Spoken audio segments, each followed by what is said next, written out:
Hello everyone, my name is Hoo-Lee-Yah. Welcome. Today I'm going to be doing a get ready with me.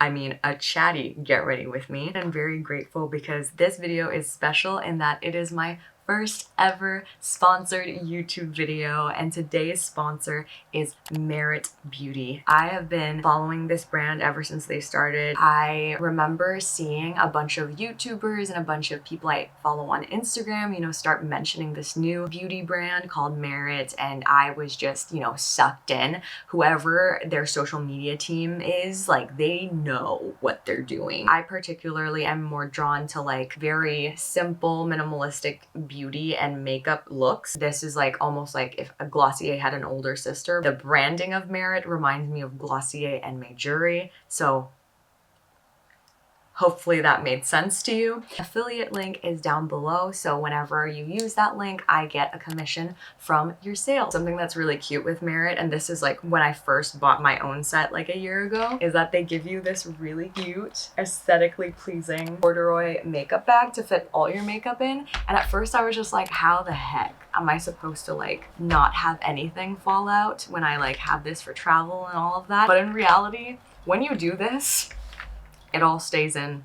It does. I don't know. It's just magic, or, a simple bag. So I'm gonna shut up now and I'm gonna get started with my makeup. I already put sunscreen on my face. I use the Elta MD Skincare UV Clear Broad Spectrum SPF 46. I'm relatively new in really caring about putting sunscreen on my face every single day. I know that my mom kind of ingrained it in my head, and so once I knew that it was very important for me to save my face, she gave me this and recommended this. That's what I use every single day. I'm also finishing up my MAC Prep and Prime Skin Refresher. I use this as both a primer and something to finish my face off with.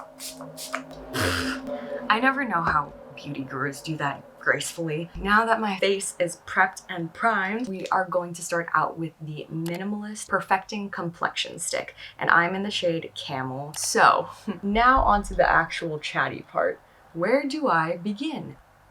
I think today I particularly wanted to talk about dating in San Francisco. I haven't seen a lot of videos about this, but it's I always hear people say oh, dating sucks. I thought it'd be fun to just talk about it. So for context, I have been using Hinge for a little bit less than a year during my second round of using it. I just personally like Hinge more than Tinder and Bumble. I think it's just the fact that I love the user experience of it more. This mantra is something that I've been using ever since I started using Hinge again, and it's keep your standards high but your expectations low. That quote makes a lot of sense to me because after a few of the people that I've already dated, I kind of know what I want in a person, I know my type, and I'm not going to compromise things that I know are non-negotiables for me, essentially. I think that I just so happen to encounter so many emotionally unavailable people. I kid you not. I have had matched with someone,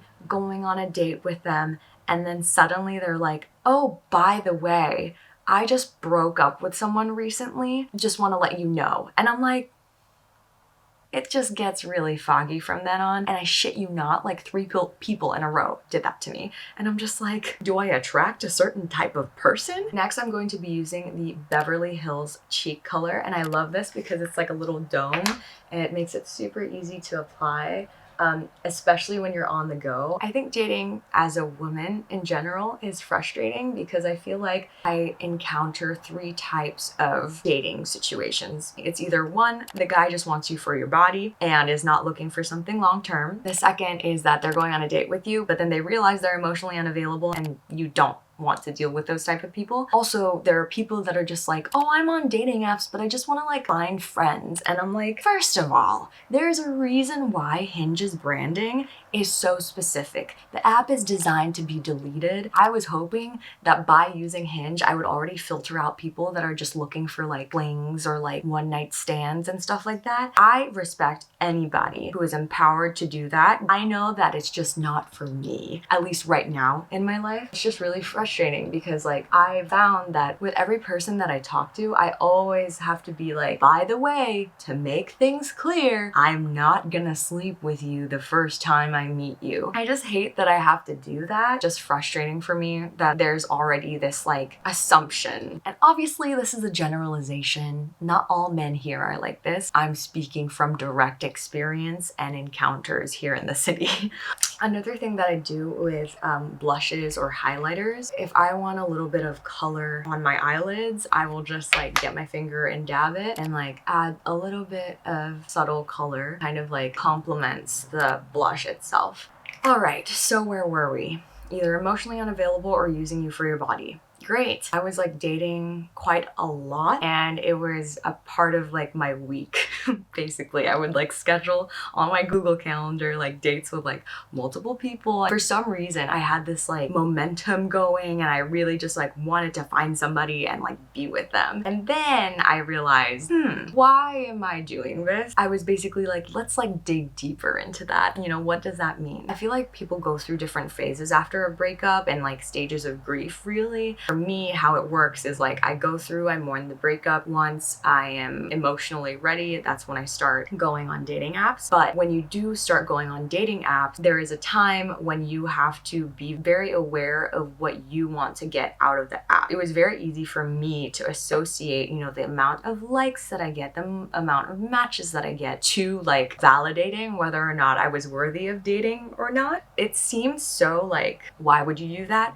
But you know, just think about it. When you post something on Instagram or on TikTok, it's obviously nice when people see it and they like it. There was a point in time where I was just like kind of focusing in and like whenever I would check the app, I would be like, oh, if I have less likes today, does it mean that I'm doing something wrong? Does it mean that, you know, I'm just genuinely ugly to the public this week? It's so easy to get trapped in those rabbit holes. And I realized that after like all this consecutive dating, I felt like I was just doing it for the validation that it's like, oh yeah, I'm still capable of being loved. I think I was putting a lot of pressure on myself though, because for some reason I like being independent and not needing anybody else as like a sign of healing from a breakup. And I feel like that's very common. However, because that is like the idea that I have ingrained in my mind, I'm like, oh, so that means if I am in want of a relationship or want to feel desired and feel loved, that it's a bad thing. And I spoke to my therapist about this and she was just like, no, we are humans. We were made to have companions. And so that made me feel a little bit better, because for a while I was just like trying to prove to myself, like, how long can I be a strong, independent woman that don't need a man?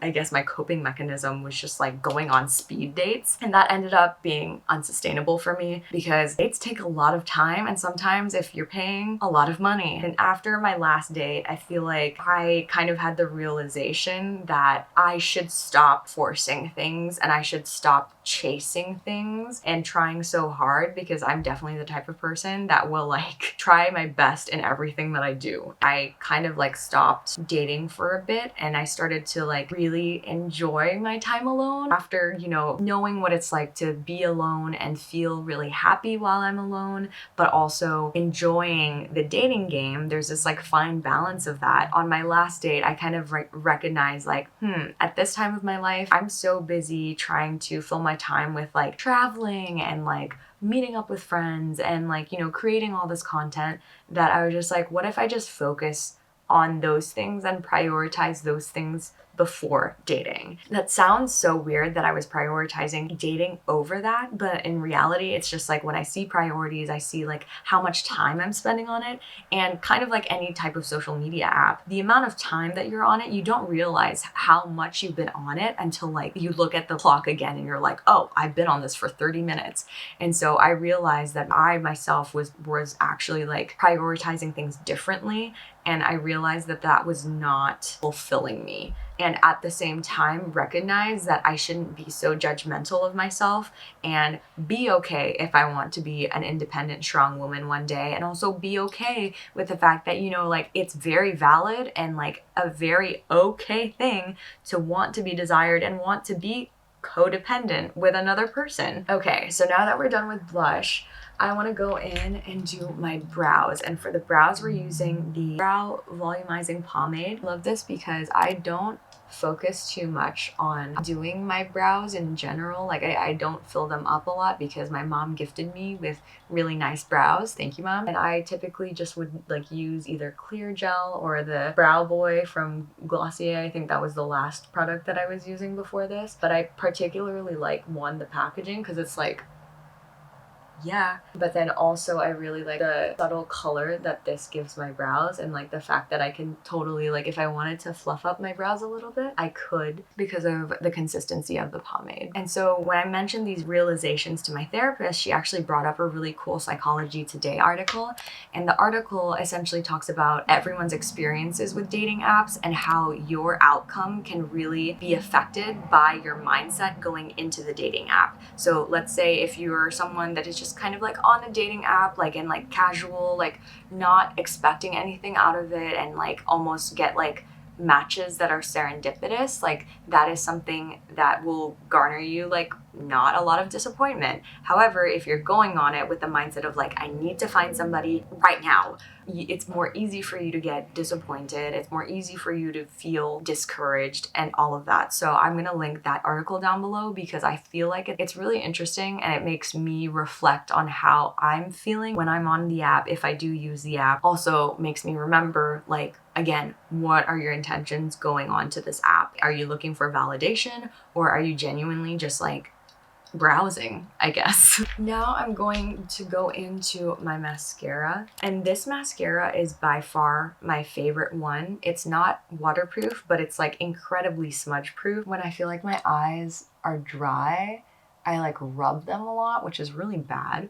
But, you know, it's inevitable, that happens, and that's very obvious when I use different mascaras. But for this particular mascara, I just love how, like, it gives my eyelashes volume and also, like, spreads them out, and also the fact that it's not hard to take off. And so, really, the takeaway, I guess, from me, like, doing this second, like, round of dating, I guess you could call it, is that it's really important to know your mindset going into it, and also important to remember that one opinion of independence does not fit all. I think people assume that it's like this dichotomy of like you're either a strong independent woman or you're really trying to look for somebody. Both are equally as good. I think there's this pressure of like, no, find yourself first, like you should like explore and you're so young and all of that. And I get that, and I get why people are saying that, but I also feel like I shouldn't feel ashamed of wanting to go on dates and, you know, meeting new people. So on to the next step of this routine is lips. And so this sponsorship was actually specifically revolving around this, and it's their new line of lipsticks, which is their signature lightweight lipsticks. And these lipsticks are so beautiful. All of the colors are so gorgeous, and I was able to get quite a few of them. I'll be heading out with friends today for my friend's birthday party, and I'm wearing this like American Apparel tennis skirt, which is this really nice like dark maroon color. And so I think I'm gonna go with like the darker maroon lip.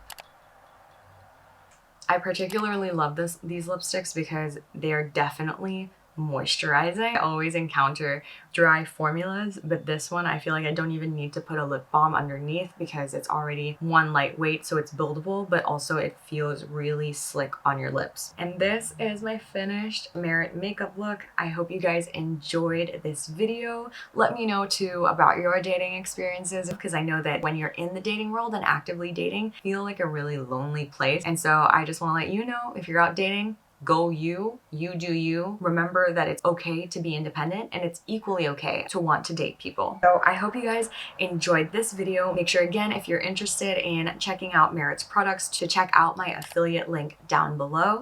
And I hope that you have a beautiful rest of your day, and I'll see you in my next video.